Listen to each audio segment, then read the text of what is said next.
Bismillahirrahmanirrahim. Assalamu alaikum students.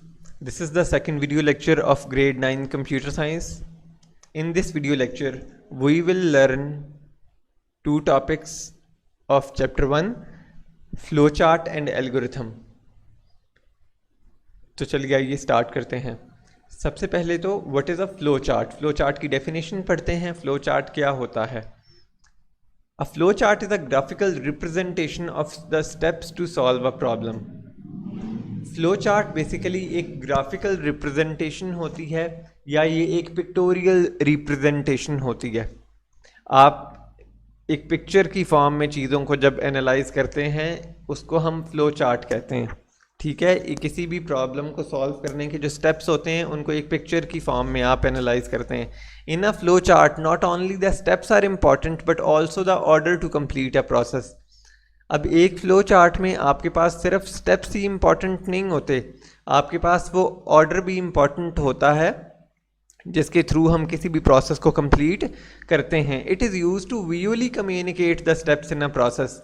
और basically इसको use किया जाता है स्टेप्स को विजुअली कम्युनिकेट करने के लिए। मतलब आप रियल टाइम में देख रहे हैं, आपके पास एक फ्लो चार्ट है, वो कैसे वर्किंग कर रहा है आप उसको रियल टाइम में देखते हैं और हर स्टेप पे आप एवेल्यूएट करते हैं उसको। ठीक है, तो ये बेसिकली एक फ्लो चार्ट है कि एक पिक्टोरियल रिप्रेजेंटेशन है, एक ग्राफिकल रिप्रेजेंटेशन है और ये पिक्चर की फॉर्म में होगा और इसमें हम हर स्टेप को अलग से एनालाइज करते हैं। इसके कुछ स्पेसिफिक सिंबल्स होते हैं जिनके बारे में हम नेक्स्ट स्लाइड्स में पढ़ेंगे। ठीक है, तो नेक्स्ट स्लाइड पे मूव करते हैं। तो इसके सिंबल से पहले हम इसकी इम्पोर्टेंस के बारे में पढ़ते हैं। तो basically it is more effective to visualise a solution graphically than a text. जैसे कि लास्ट वीडियो लेक्चर में जो कि प्रॉब्लम सॉल्विंग पे था, हमने उसकी फेजेस को पढ़ा। उसमें भी हमने देखा कि a picture is worth then 1,000 words. ठीक है, picture speak louder than words. तो बेसिकली सॉल्यूशन को ग्राफिकली विजुअलाइज करना, उससे हम उसको मज़ीद अच्छे से अंडरस्टैंड करते हैं एज़ कम्पेयर टू टेक्स्ट। ठीक है, और वो उसको ज़्यादा इफ़ेक्टिव बना देती है in finding whether the solution is correct और not. We would be able to find errors very easily with the help of a flow chart. Okay, as compare to a textual representation उसमें errors को find करना मुश्किल होता है, जबकि flow chart एक picture की फॉर्म में होगा, आपको फ़ौरन से तमाम कंपोनेंट्स को एनालाइज कर सकते हैं उसके। ठीक है, नेक्स्ट है determining requirements for a flow chart. किसी भी फ्लो चार्ट को बनाने के लिए आपको इनपुट चाहिए, आपको प्रोसेस करना है उस इनपुट को, आपको कुछ डिसीजंस लेने हैं। डिसीजंस जैसे इसकी एग्जांपल्स नेक्स्ट देखेंगे हम, और आपको फाइनली आउटपुट को अपनी प्रेजेंट कर देना है। ठीक है, ये बेसिकली 4 रिक्वायरमेंट्स हैं जो कि फ्लो चार्ट को ड्रॉ करने के लिए रिक्वायर्ड होती हैं। आइए नेक्स्ट इसके सिंबल्स देखते हैं। सबसे जो पहला सिंबल है वो है flow line. Arrow symbol basically होता है, फ्लो लाइन कहते हैं इसको। It is use to determine the flow of steps in a flow chart. एक फ्लो चार्ट कैसे मूव कर रहा है from up to down, from top to bottom, हम इस ये एरोज बेसिकली उसको इनकी मदद से हम एनालाइज करते हैं कि वो कैसे, उसका फ्लो क्या है। सेकंड है टर्मिनल सिंबल, इसको स्टार्ट एंड एंड सिंबल भी कहते हैं। इट डिस्क्रिप्शन में भी बेसिकली लिखा हुआ है कि स्टार्ट और एंड को इंडिकेट करेगा। मतलब इसमें आप लिखते भी, जो टेक्स्ट इसमें लिखा जाता है वो स्टार्ट लिखा जाता है या एंड लिखा जाता है। प्रोसेस सिंबल है next. Process symbol basically rectangular shape का सिंबल होता है ये, एंड ये बेसिकली उन ऑपरेशंस को रिप्रेजेंट करेगा जिनमें हम वैल्यूज़ को चेंज कर रहे हैं। जैसे लेट से आपके पास कोई इक्वेशन है, आप इसमें लिखते हैं इक्वेशन, ऑब्वियसली इक्वालिटी को इन्वॉल्व करेगी, इक्वल साइन को। इक्वल साइन वाली जो आपके पास इक्वेशंस या एक्सप्रेशंस होते हैं उनको हम इसमें लिखते हैं।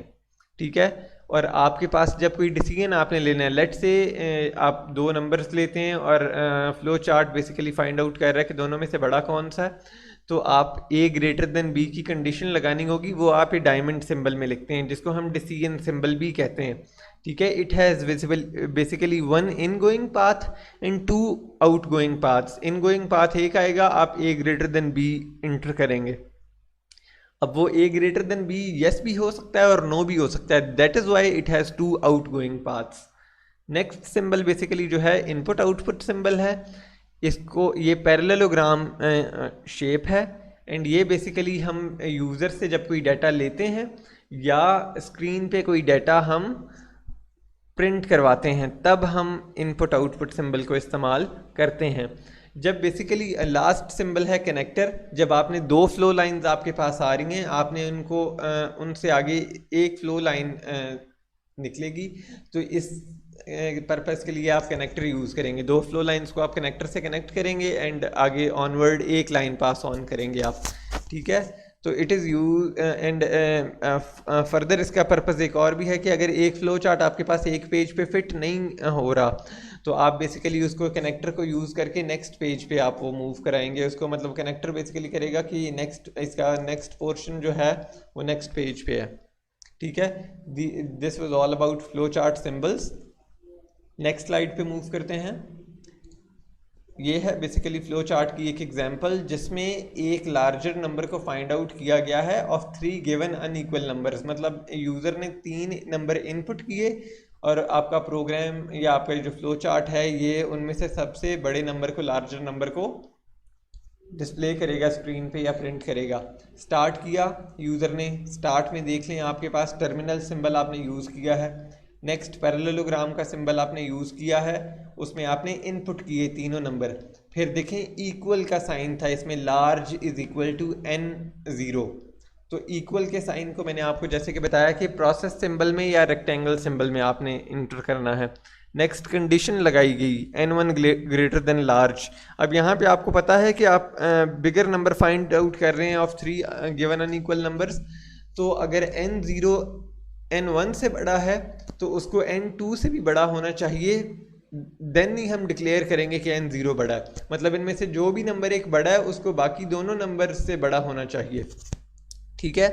तो ये बेसिकली आप इस फ्लो चार्ट को एनालाइज करेंगे और पीछे वाली स्टेप्स अगर आपको सिंबल्स वाली स्लाइड अच्छे से समझ आई है तो ये क्लियरली आपको फिगर ओवरऑल समझ आ रही होगी कि ये फिगर का फ्लो कैसे जा रहा है। एरो लाइन, जैसे मैंने आपको कहा जो डायमंड सिंबल है बेसिकली देख लें उसकी एक इन गोइंग आपके पास एरो है और 2 आउट गोइंग एरोज हैं, येस और नो का, because we will be having 2 decisions at that point ना, आइदर कि वो येस भी हो सकती है, वो ट्रू भी हो सकती है कंडीशन, या फॉल्स भी हो सकती है।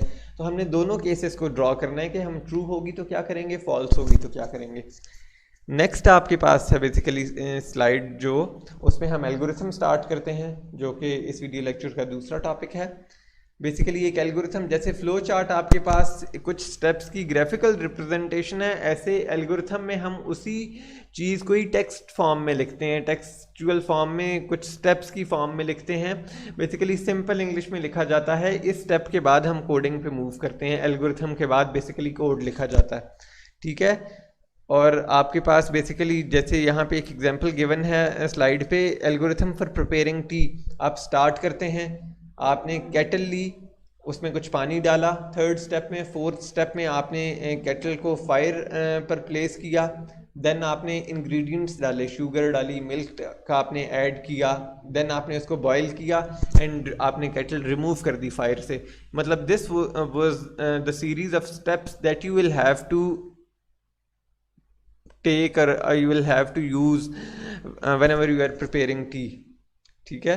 तो ये बेसिकली स्टेप्स हैं, ये स्टेप्स को आपने मतलब एक सीक्वेंस में लिख दिया, यही आपका एल्गोरिथम है। किसी भी प्रॉब्लम को सॉल्व करने के जो सीक्वेंस ऑफ स्टेप्स होते हैं वो एल्गोरिथम होता है, और ये स्टेप्स बेसिकली फाइनाइट होते हैं, बिकॉज एवरी प्रॉब्लम है, जो भी आपके पास प्रॉब्लम है वो ख़त्म हो जाना है, उसने एक फाइनाइट सोल्यूशन होता है उसका।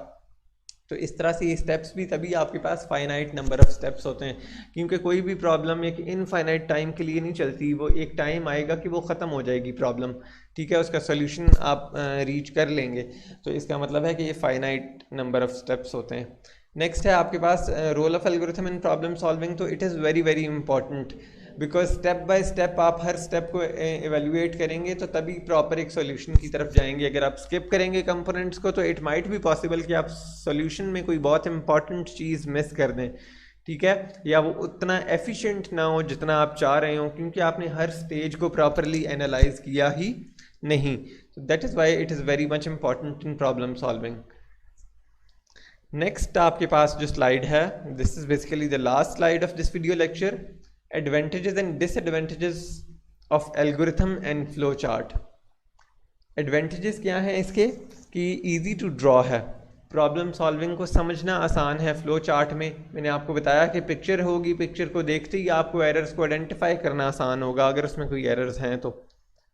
फ्लो आपको क्लियरली पता चलेगा, एक स्टेप से दूसरे स्टेप पे फ्लो क्या है, कैसे मूव कर रहा है फ्लो चार्ट। डिसएडवांटेजेस क्या हैं, ज़्यादा टाइम आपको चाहिए होता है। बेसिकली जो कम्प्लेक्स प्रॉब्लम्स होती हैं या जो लार्ज प्रॉब्लम्स होती हैं उनका फ्लो चार्ट भी लेंथी होगा और वो ड्रॉ करते वक्त आपको टाइम लगेगा ऑब्वियसली, और इसको मॉडिफाई करना इजी बिल्कुल भी नहीं है। इफ़ अल्ट्रेशंस आर रिक्वायर्ड, आपको कोई मॉडिफिकेशन ऐड करनी पड़ रही है तो you will have to redraw it again. ठीक है, ये इसके डिसएडवांटेजेस हैं। एल्गोरिथम के एडवांटेजेस क्या हैं, ईजी टू राइट है, लिखना आसान है, कन्वीनियंट है, सिंपल इंग्लिश में आप लिख रहे हैं। Techniques to write an algorithm are easy to understand है, और लार्ज प्रॉब्लम्स के लिए ये हेल्पफुल है क्योंकि आप इंग्लिश में लिख रहे हैं ना, तो you can summarise it once. और जबकि फ्लो चार्ट में तो हर स्टेप को आपको अलग अलग बॉक्स में शो करना है तो लेंथी हो जाता है लार्ज प्रॉब्लम्स के लिए। डिसएडवांटेजेस क्या है कि एक एग्जिस्टिंग एल्गोरिथम को आपको मॉडिफाई करना आसान नहीं होता हर बार। Showing the flow from one step to another is not very easy. Flow जो आपने शो करना है एक स्टेप से दूसरे स्टेप पे, वो भी आसान नहीं है। Usages of go to makes it difficult to identify errors. आप बेसिकली बाज़ का गो टू यूज़ करते हैं इसमें क्योंकि आपने कंडीशनल जंप्स करने होते हैं, क्योंकि टेक्सचुअल स्टेप्स होंगे टेक्स्ट की फॉर्म में। बाज़ का आपको लाइन नंबर 2 को या स्टेप नंबर 2 को पहले आपने लिख तो दिया, बट आपने स्टेप 4 को पहले रीड करना है, फिर आप स्टेप 3 को रीड करवाना चाह रहे हो, तो आप स्टेप 2 से ही गो टू लगा के एक जंप कर लोगे, कंडीशनल जंप, और आप स्टेप 4 पे चले जाओगे।